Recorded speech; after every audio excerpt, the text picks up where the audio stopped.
আসসালামু আলাইকুম। অনেক সাধনার ফল অনেক জুড়ে থাকে। আজকে আমি আপনাদেরকে তেমন একটা জিনিস নিয়ে এসেছি।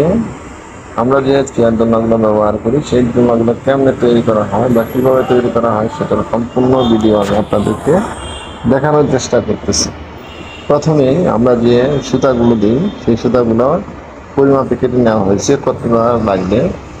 আমরা যে ঝুলগুলো দিই সেগুলো যেগুলো দিয়ে ফুল করি সেগুলোও টোটাল আমি সুতা কেটে নিয়েছি, আপনারা ইতিমধ্যে তা দেখতে পাচ্ছেন। এখন আসি কীভাবে বেনি করা হয়। এই যে দেখেন বেনি, অর্থাৎ এটা এখানে আমি 8টা নিয়েছি, 8টার থেকে 16টাকে আমি ভাগ করেছি চারটা চারটা করে। চারটা চারটা করে ভাগ করার পরে এটাকে আমি সুন্দর করে বেনি আকারে তৈরি করেছি, যা ইতিমধ্যে আপনারা দেখতে পাচ্ছেন।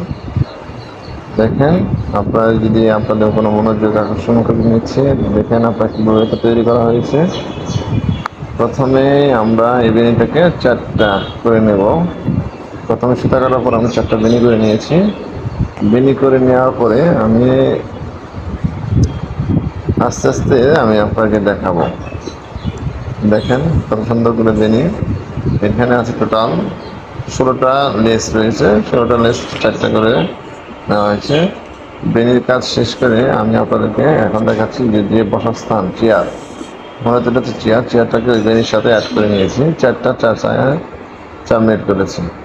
করার পরে এখন এই নিচে যে 18টা লেস নিয়েছিলাম অতিরিক্ত 18টা লেস দিয়ে নিচের অংশে কীভাবে ফুল তোলা হয় বা ফুল কাটা হয় সেই অংশগুলো আমি আপনাদেরকে দেখেছি। দেখেন কত সুন্দরভাবে ফুলগুলো তৈরি করা হচ্ছে।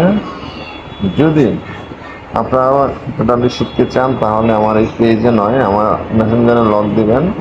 কোনো জায়গায় বাধাগ্রস্ত হলে আমি আপনাদেরকে বলে দেব। ততপরি যদি আপনাদেরকে এই ভিডিওটা ভালো লাগে তাহলে ছোটো ভাই হিসেবে আমি আপনাদের কাছে রিকোয়েস্ট করবো আমার পেজটা ফলো দিয়ে রাখবেন।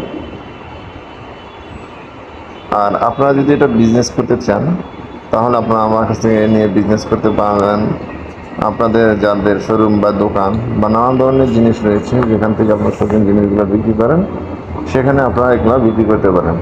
গুণগত মান সম্পন্ন এই জিনিসটা যারা অনলাইনে বিক্রি করে বিভিন্ন ধরনের লোকের মাধ্যমে তৈরি করে, আমরা নিজস্ব কারিগর, নিজস্ব মানে আমি ব্যক্তিগতভাবে তৈরি করি, অন্য কারোর মাধ্যমে তৈরি করে না।